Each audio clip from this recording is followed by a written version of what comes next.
Flying's easy. Marriage is turbulence you can't escape at 30,000 feet. I learned that lesson the hard way on a Tuesday night in our Dallas high-rise when my wife Seraphina dropped her bombshell like we were discussing dinner plans. "Our marriage is open now," she announced, not looking up from her phone where she was editing another perfectly staged Instagram post. The ring light cast harsh shadows across her face, making her look like a stranger. I smiled and set down my coffee. "Mine too. I already met someone." Her face drained of color as she whispered, "That rule was only for me." It was the last coherent thing she managed to say before the meltdown began. Let me back up. My name is Preston Hayes, and I'm a commercial pilot for Southwest Airlines. 30 years old, practical to a fault, and apparently married to a woman I barely recognized anymore. Seraphina Martinez Hayes, she kept the hyphen for her brand, had transformed from the sweet marketing coordinator I'd married 3 years ago into a full-time influencer with 200,000 followers and an ego twice that size.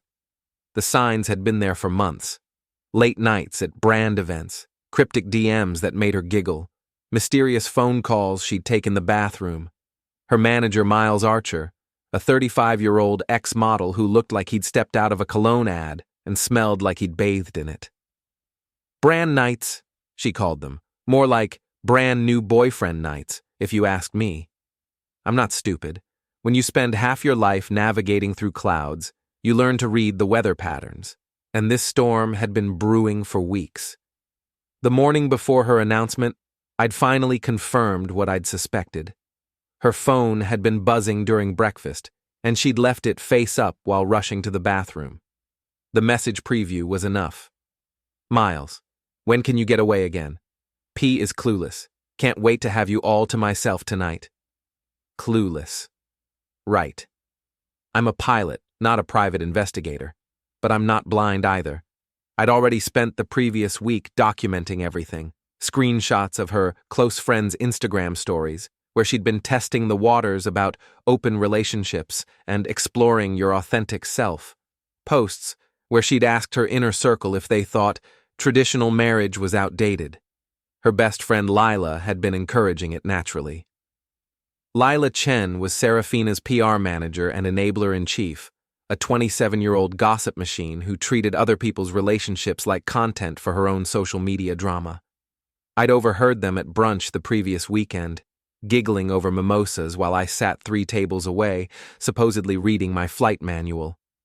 "You know Miles is totally into you," Lila had whispered, loud enough for half the restaurant to hear. "And honestly, Sarah, your pilot never lands anywhere exciting anymore." Exciting? As if flying people safely across the country wasn't exciting enough. That's when I'd made my own appointment, with Gloria Reyes, the best divorce attorney in Dallas.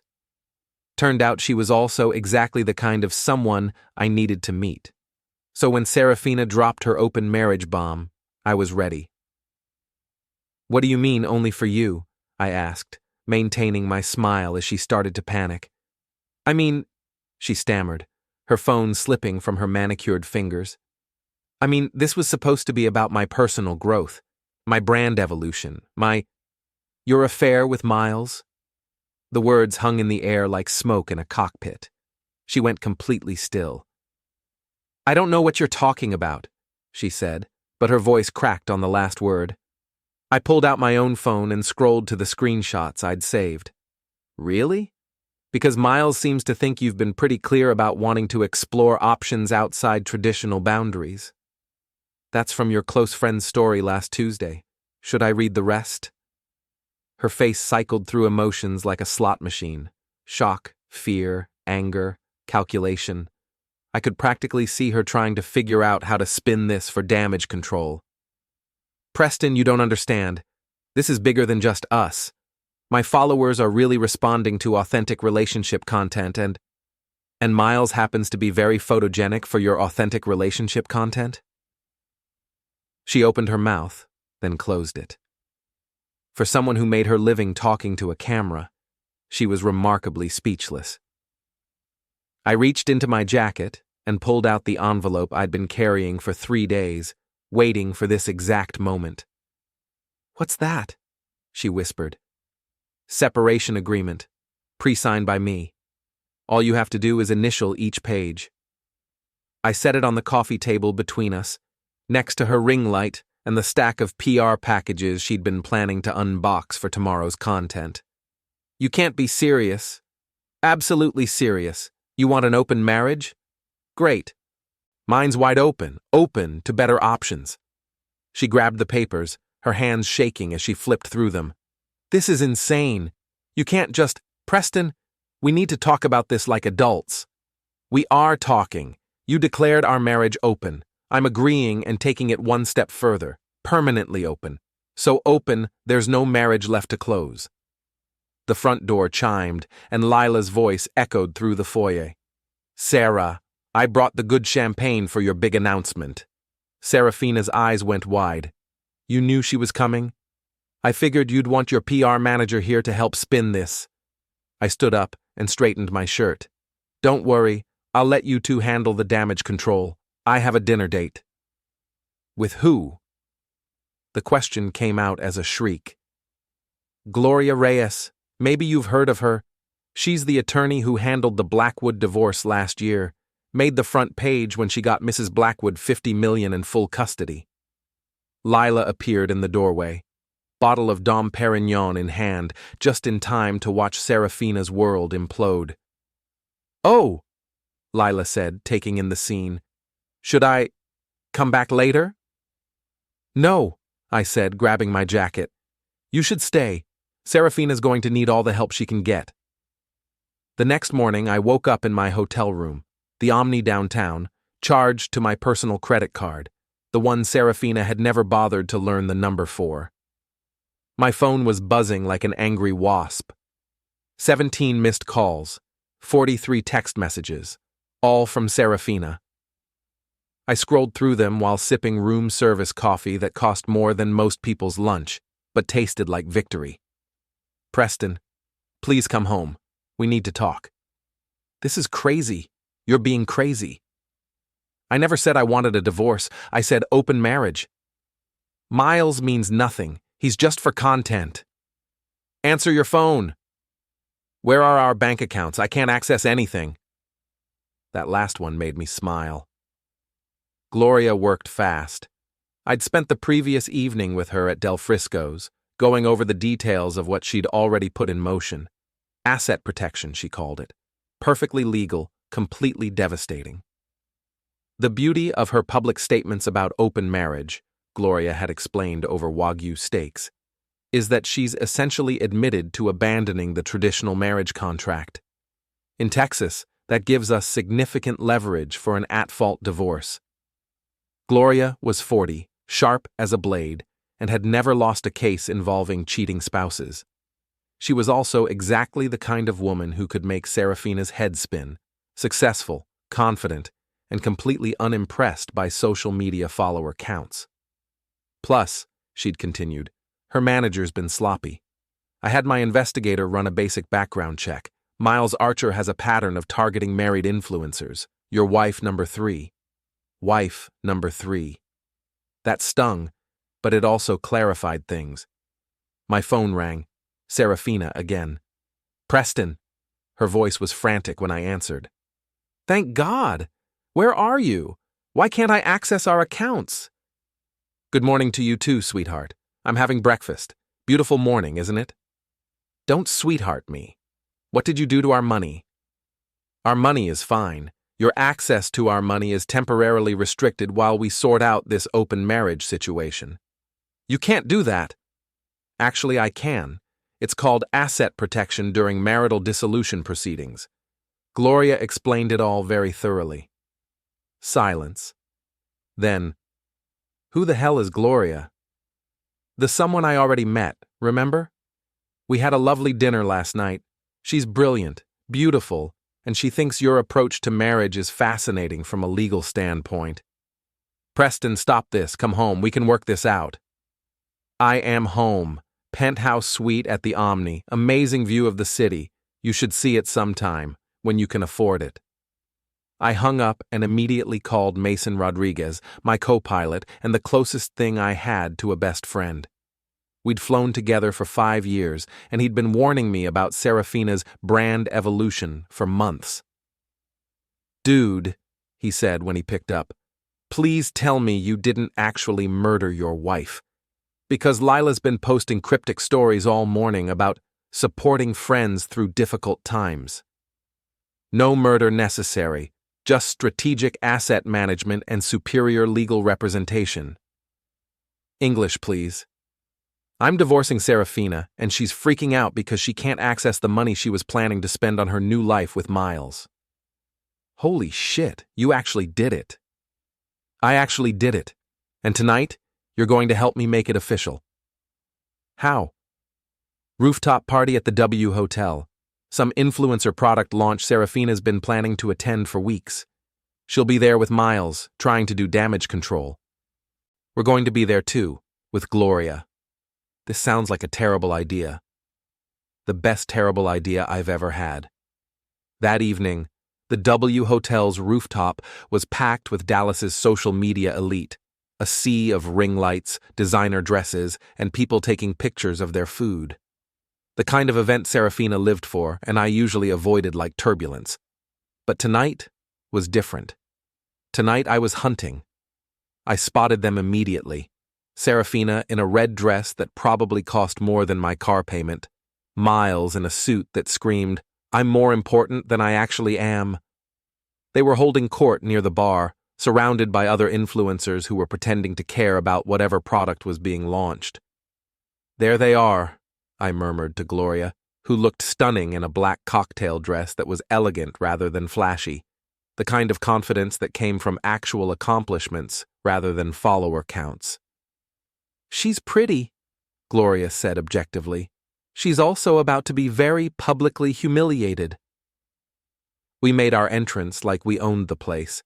I'd worn my dress uniform, the one that made me look like I could fly anything with wings and handle any emergency at altitude or ground level. The effect was immediate. Heads turned. Phones came out. Seraphina saw us first. Her face went through the same emotional slot machine routine as the night before, but this time she had an audience. "Preston," she called out, her influencer voice bright and fake. "What a surprise." "Seraphina," I replied, steering Gloria toward their group. "You look lovely. Miles, good to see you again." Miles extended his hand with the kind of aggressive confidence that screamed insecurity. "Preston, right? Sarah's told me so much about you." I shook his hand just a little too hard, just a little too long. "All good things, I hope. Though I imagine you two have had more interesting topics to discuss lately." The group around them went quiet. In influencer circles, drama was content, and content was currency. "This is Gloria Reyes," I continued, watching Seraphina's face as she processed the name. "My attorney. And my date for the evening." "Attorney?" Lila squeaked. She'd been filming everything for her Instagram story, but now she looked uncertain about whether this was the kind of content her followers needed to see. "Divorce attorney," Gloria clarified with a smile that could cut glass. "Pleasure to meet you all. Preston's told me so much about your unique approach to marriage." Miles stepped forward, puffing out his chest like a peacock. "Look, man, I think there's been some kind of misunderstanding." "No misunderstanding," I interrupted. "Just a difference in expectations. Seraphina wanted an open marriage. I wanted a closed one, so I'm closing it. Permanently." The crowd around us had grown. Phones were definitely recording now. This was going to be all over social media within minutes. "Preston," Seraphina hissed, grabbing my arm. "Can we please talk privately?" "I think we're past private conversations, don't you? Besides, your followers love authentic content. This is about as authentic as it gets."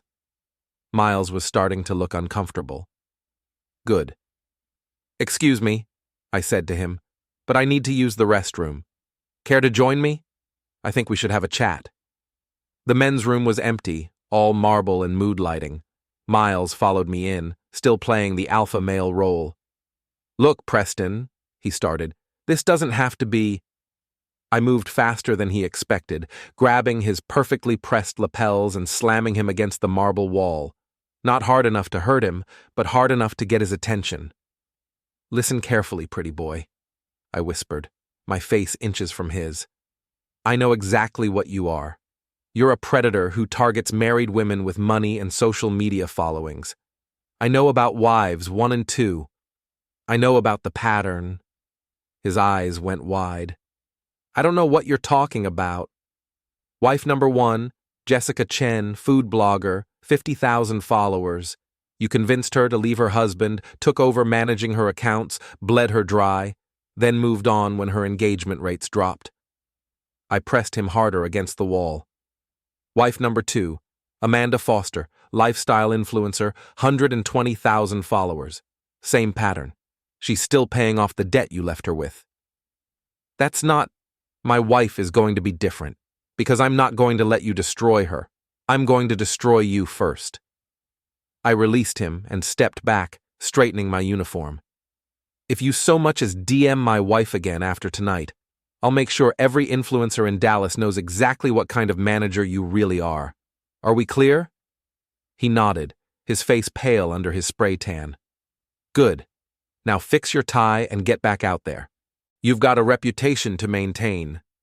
When we returned to the party, Seraphina was in full damage control mode, laughing too loudly and posing for pictures like nothing was wrong. But I could see the panic in her eyes. Gloria was chatting with a group of local socialites, casually mentioning her recent high-profile cases. The kind of women who had real money, not just social media money. The kind of women whose opinions mattered in Dallas society. "Ready to go?" I asked her. "Absolutely. This has been educational." As we headed for the elevator, I heard Seraphina call my name. I turned back to see her standing there, surrounded by her influencer friends but looking completely alone. "This isn't over," she said. "You're right," I replied. "It's not, but it's about to be." The elevator doors closed, and I smiled. The real turbulence was just beginning. The next morning brought a new kind of weather system. My phone was buzzing again, but this time it wasn't just Seraphina. Word had spread through Dallas social media circles like wildfire, and apparently I'd become the villain in everyone's favorite drama. I was in the hotel gym, working off 3 days of room service and legal meetings when Mason found me. "Dude, you need to see this," he said, holding up his phone. Lila had posted a series of Instagram stories painting me as the controlling husband who couldn't handle his wife's success and independence. The comments were brutal, hundreds of followers calling me everything from insecure to abusive. "They're trying to destroy your reputation," Mason said. "Let them try." I finished my set and grabbed a towel. I've got better ammunition. That afternoon I met with Liam Chen, no relation to Lila, despite the name, a tech specialist Gloria had recommended. 33 years old, MIT graduate, and the kind of guy who could find digital dirt on anyone stupid enough to leave a paper trail.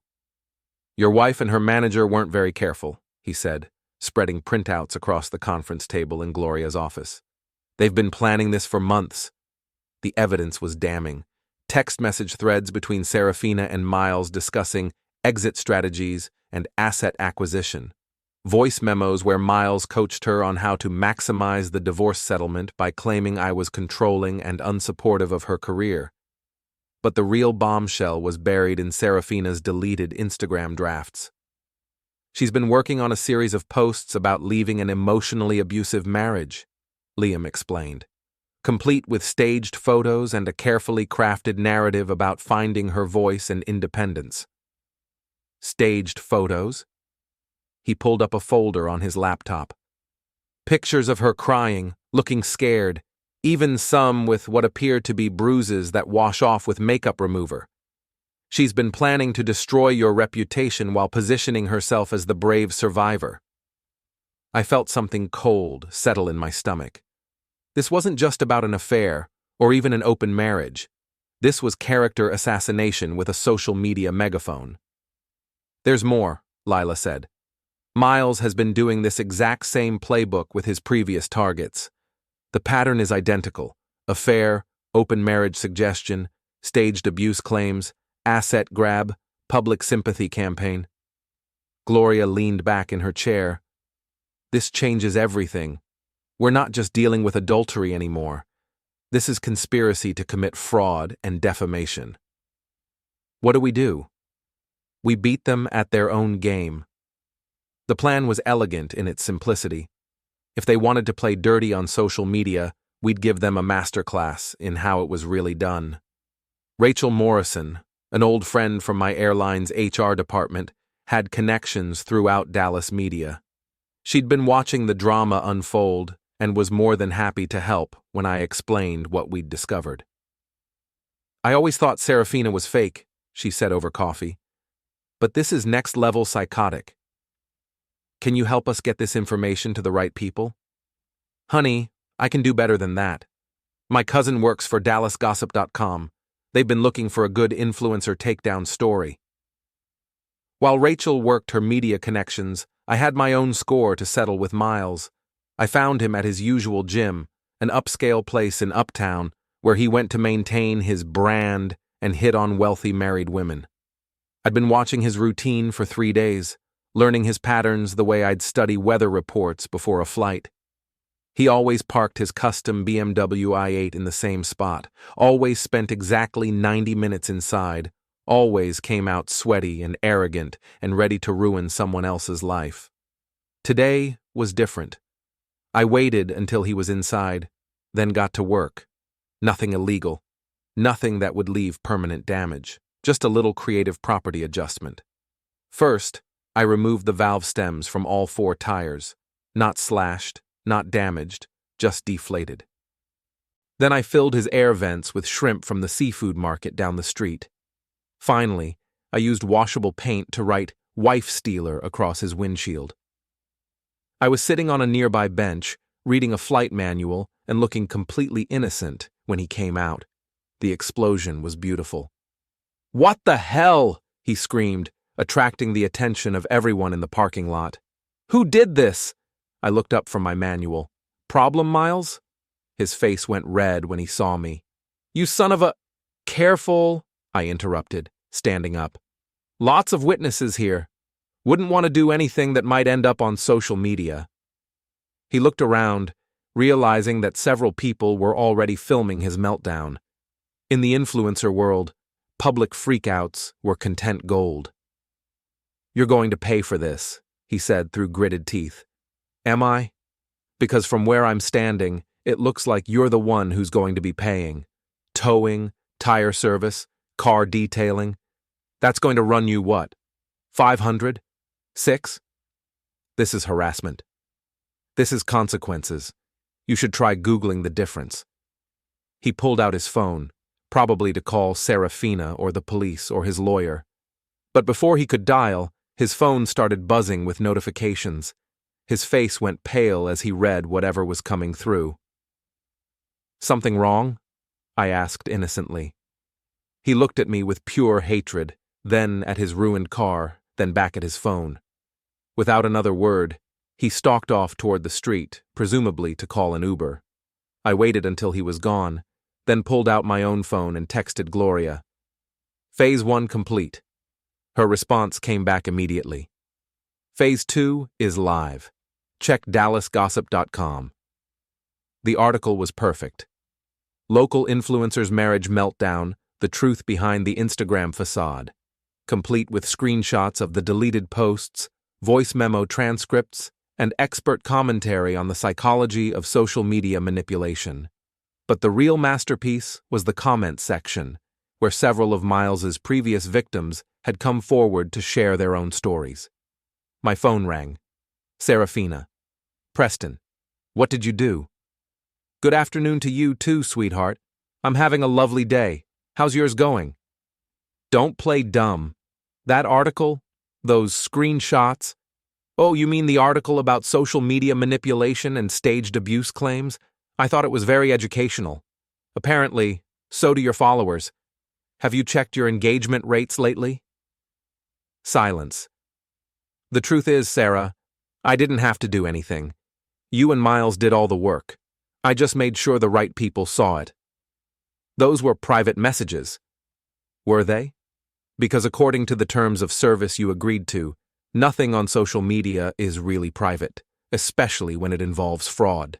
This isn't fraud. Staging abuse photos isn't fraud. Planning to falsely accuse me of domestic violence isn't fraud. Interesting legal theory. I could hear her crying now, the real tears she'd never bothered to shed for our marriage. Preston, please, we can fix this. I'll call off the divorce. We'll work things out. The divorce isn't something you call off, sweetheart. It's something I'm pursuing, and after today, I think I'm going to get everything I ask for. I hung up and immediately called Gloria. How bad is it for them? I asked. Catastrophic. Miles's modeling agency dropped him this morning. 3 of Seraphina's major sponsors have pulled their contracts, and Lila just posted a public apology claiming she was misled about the true situation. Lila turned on her? Rats, ship sinking, you know how it goes. That evening I was back in my hotel room when Mason called. You need to turn on Channel 8, he said. Now. The local news was running a segment about social media manipulation and fake abuse claims, using Seraphina and Miles as their primary example. They'd interviewed Dr. Sarah Williams, a psychologist who specialized in narcissistic behavior patterns. What we're seeing here, Dr. Williams explained, is a textbook case of how social media can amplify and enable manipulative behavior. The validation cycle of likes and comments can become addictive, leading people to create increasingly dramatic content, regardless of who gets hurt. The anchor nodded seriously. And in this case, it appears that dramatic content included plans to falsely accuse the husband of domestic abuse. Exactly, which not only destroys innocent lives, but also makes it harder for real abuse victims to be believed and supported. I turned off the TV and poured myself a scotch from the minibar. Outside my window, Dallas sparkled in the evening light, beautiful and indifferent to the human drama playing out in its high-rises and social media feeds. My phone buzzed with a text from an unknown number. This isn't over. I smiled and typed back, you're right. But you're going to wish it was. Tomorrow, I had one more surprise planned. The biggest one yet. The next morning brought news that even I hadn't expected. Aunt Ruth called while I was having breakfast in the hotel restaurant. Preston, honey, you need to get down to the police station. Now. Ruth Hayes was 55 years old, a retired Dallas PD detective, and the only family I had left after my parents died in a car accident 5 years ago. She was also the smartest person I knew, and the one who'd taught me that sometimes the best defense was a devastating offense. What's wrong? I asked, already signaling for the check. Your wife just filed a restraining order against you, claims you've been stalking and threatening her. That's impossible. I have witnesses for everywhere I've been. I know that, and you know that, but she's got photos and a very convincing story about feeling afraid for her safety. Photos? Bruises, scared expressions, the whole 9 yards. She's claiming you've been abusing her for months, and that the public humiliation was your way of isolating her from her support system. I closed my eyes and took a deep breath. Miles's playbook, right on schedule. Ruth, I need you to call Detective Terry Morrison. You remember him from your old precinct? His daughter Rachel works for Southwest. I remember Terry. What do you need? Tell him to meet me at the station, and tell him to bring a laptop. We're going to need to show them some video evidence. An hour later, I was sitting in an interview room at Dallas PD, across from Detective Morrison and a domestic violence specialist named Detective Lisa Park. Seraphina had already given her statement, complete with crocodile tears and staged photographs. Mr. Hayes, Detective Park began, your wife has made some very serious allegations. All of which are false, I interrupted, and I can prove it. I nodded to Gloria, who opened her laptop and connected it to the room's display screen. What you're about to see, Gloria said, is security footage from the W Hotel taken 3 nights ago. The video showed Seraphina in the hotel bathroom, carefully applying makeup to create the appearance of bruises on her arms and neck. She took several selfies, adjusting the lighting and angles to get the most dramatic effect. Detective Morrison leaned forward. "Where did you get this?"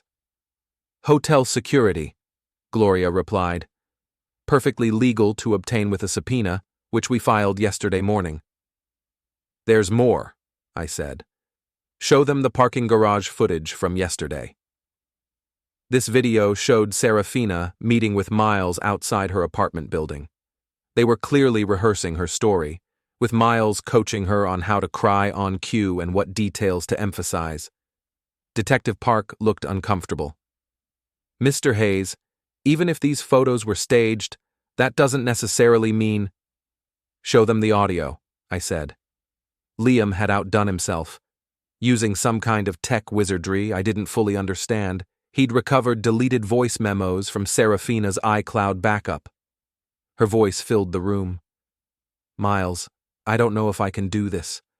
What if someone figures out the bruises are fake?" Miles's response was chilling. "Nobody's going to figure it out. By the time we're done, he'll be lucky if he doesn't end up in jail. Then we'll have everything, the house, the accounts, the sympathy followers. It's perfect." The detectives exchanged looks. "There's one more thing," Gloria said. "Show them the bank records." This was the evidence that sealed it. Miles had been systematically draining accounts belonging to his previous victims, using their social media platforms to promote fake investment schemes and cryptocurrency scams. "He's not just a serial adulterer," I explained. "He's a serial financial predator. Seraphina was supposed to be his biggest score yet." Detective Morrison closed his laptop.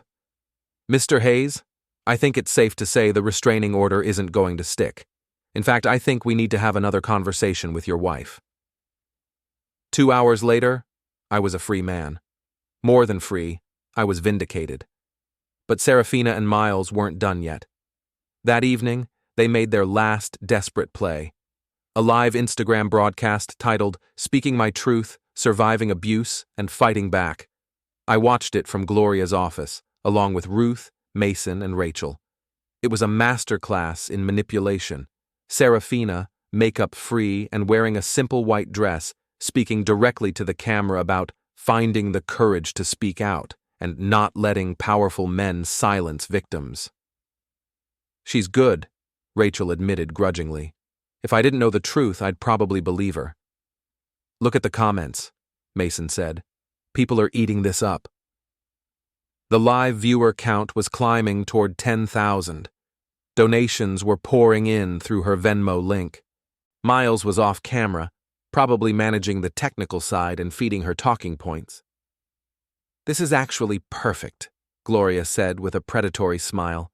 "She's doubling down on a lie that we can prove is a lie, in front of thousands of witnesses." "What do you mean?"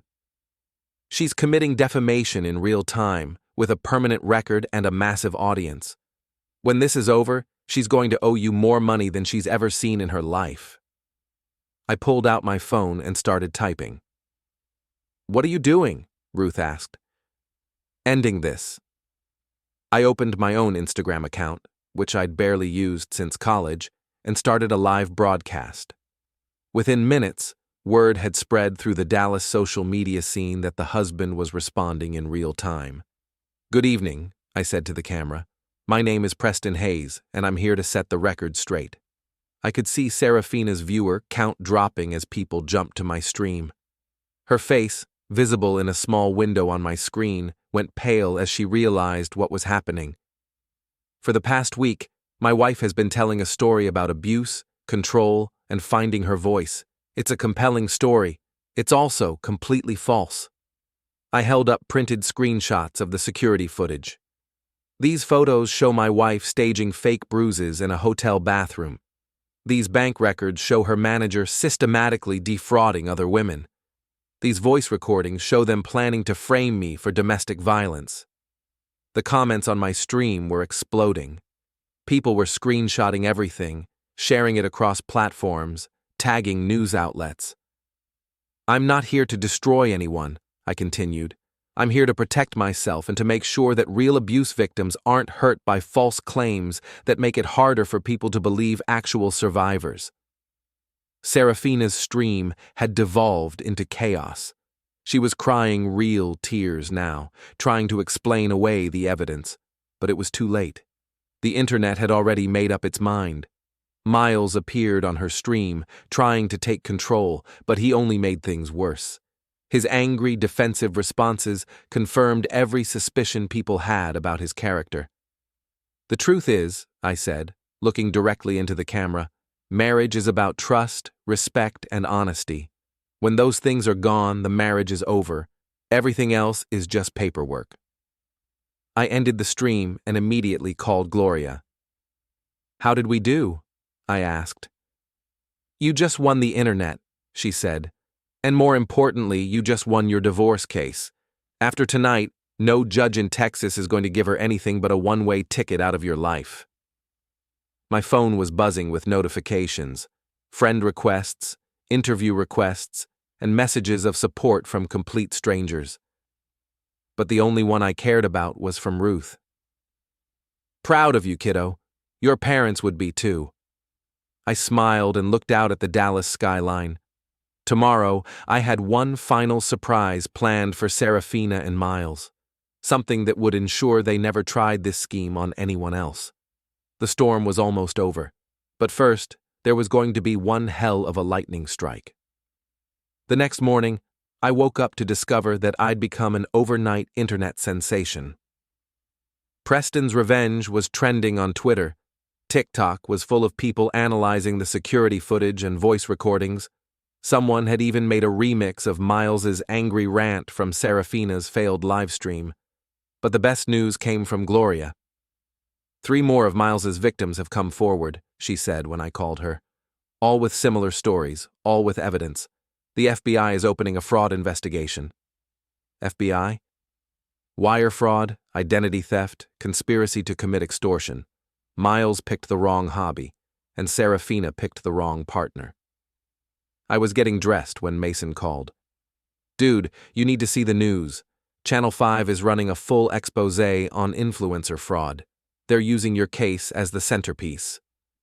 I turned on the TV to find a serious-looking anchor discussing the dark side of social media influence, while my wedding photo appeared on screen next to Seraphina's mugshot. Apparently, she'd been arrested an hour earlier on charges related to filing a false police report. "This story has captivated social media users across the country," the anchor was saying, "raising important questions about authenticity, manipulation, and the responsibility of platforms to protect users from fraud." My phone rang. Unknown number. "Preston Hayes?" The voice was professional, confident. "This is Jennifer Walsh from Good Morning America. We'd love to have you on the show tomorrow to discuss your experience with social media manipulation and fraud. I appreciate the offer, but I'm not really looking for media attention. Mr. Hayes, your story is already helping other victims come forward. We think you could do a lot of good by sharing your experience on a national platform." I thought about it for a moment. "Can I bring my attorney?" "Absolutely." After I hung up, I realized I had one more piece of business to take care of, something personal. I drove to the influencer house, a rented mansion in Preston Hollow that Seraphina had been using for content creation. The landlord had already started eviction proceedings, but she was still technically living there. I found her in the backyard, sitting by the pool in yesterday's clothes, staring at her phone. She looked up when she heard my footsteps, and I was shocked by how different she looked. Without the ring lights and filters and carefully applied makeup, she looked young and lost and genuinely scared. "Preston," she said quietly, "I was wondering when you'd show up. I came to give you this." I handed her an envelope. "It's a cashier's check for $50,000, enough to start over somewhere else." She stared at the envelope without taking it. "Why?" "Because despite everything you've done, I did love you once. And I don't want to spend the rest of my life being the kind of person who destroys people, even when they deserve it." "I'm sorry," she said. And for the first time in months, She sounded like the woman I'd married. I know that doesn't fix anything, but I am sorry. I know you are. But sorry doesn't undo the damage. She finally took the envelope. What happens now? Now you disappear. You take that money, you go somewhere Miles can't find you, and you build a life that doesn't involve destroying other people. What about the charges? Gloria's working on a plea deal.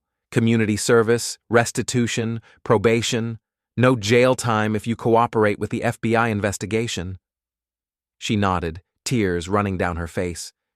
And if I don't cooperate? Then you go to prison, and Miles probably ruins you to keep you quiet.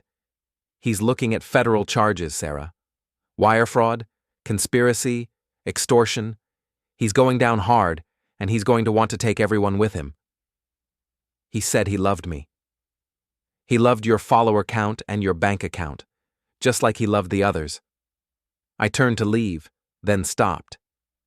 For what it's worth, you had real talent. Your early content, before Miles got involved, it was good. It was authentic. If you'd stuck with that instead of chasing numbers and drama, you might have built something real. Will you ever forgive me? I thought about it for a long moment. Maybe, but not today. That evening, I had dinner with Ruth, Mason, and Gloria at my favorite steakhouse, the kind of place where the waiters knew your name and the wine list didn't include anything that came in a box. So, what's next? Ruth asked. Back to flying? Eventually, but first, I think I'm going to take some time off. Maybe write a book about this whole experience. What would you call it? Mason asked. Altitude sickness, a pilot's guide to crash landing, a marriage. Gloria laughed. I love it, and I know a great literary agent. Of course you do. My phone buzzed with a text from an unknown number. Thank you for speaking out. My husband was planning the same scheme with his girlfriend. Your story saved my life. I showed it to the others. That's the fourth one today, Gloria said. You're becoming a hero to a lot of people. I'm not a hero. I'm just a guy who got tired of being played for a fool.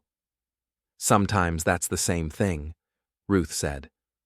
Later that night, I was back in my hotel room, packing for my appearance on Good Morning America, when I got a call from Detective Morrison. Preston, I thought you'd want to know. We arrested Miles an hour ago. Federal agents picked him up at DFW trying to board a flight to Costa Rica. Costa Rica? Non-extradition country. He had a fake passport and about $200,000 in cash. Looks like he was planning to disappear. What about the other victims? We've identified at least 6 women he defrauded over the past 3 years. Total damages are probably close to $1 million. He's looking at serious federal time. After I hung up, I walked to the window and looked out at the city lights. Somewhere out there, Seraphina was probably packing her own bags, preparing to disappear and start over. Miles was sitting in a federal holding cell, finally facing consequences for his actions. And I was free. Not just legally free, but actually free. Free from the lies, the manipulation, the constant feeling that I was living in someone else's performance instead of my own life. My phone rang one last time. The caller ID showed Seraphina. I almost didn't answer, but curiosity won. Preston? Her voice was small, distant. I just wanted to say goodbye and to tell you that you were right about everything. Where are you going? My sister's place in Oregon. She said I could stay there while I figure things out. That's good. Oregon's beautiful. Preston? Yeah? In another life, do you think we could have made it work? I thought about the woman I'd fallen in love with 3 years ago. Smart, funny, genuine, full of dreams that didn't involve destroying other people for content. In another life, I said, you wouldn't have needed Miles to tell you who you were. I know. I'm going to try to remember that. Good luck, Sarah. You too. After she hung up, I deleted her number from my phone. Then I deleted all the screenshots, all the evidence files, all the reminders of the past week's chaos. Tomorrow, I would tell my story on national television. I would help other victims find their voices and their courage. I would probably write that book, and maybe help some people avoid the mistakes I'd made. But tonight, I was just going to sit in this overpriced hotel room, drink a beer from the minibar,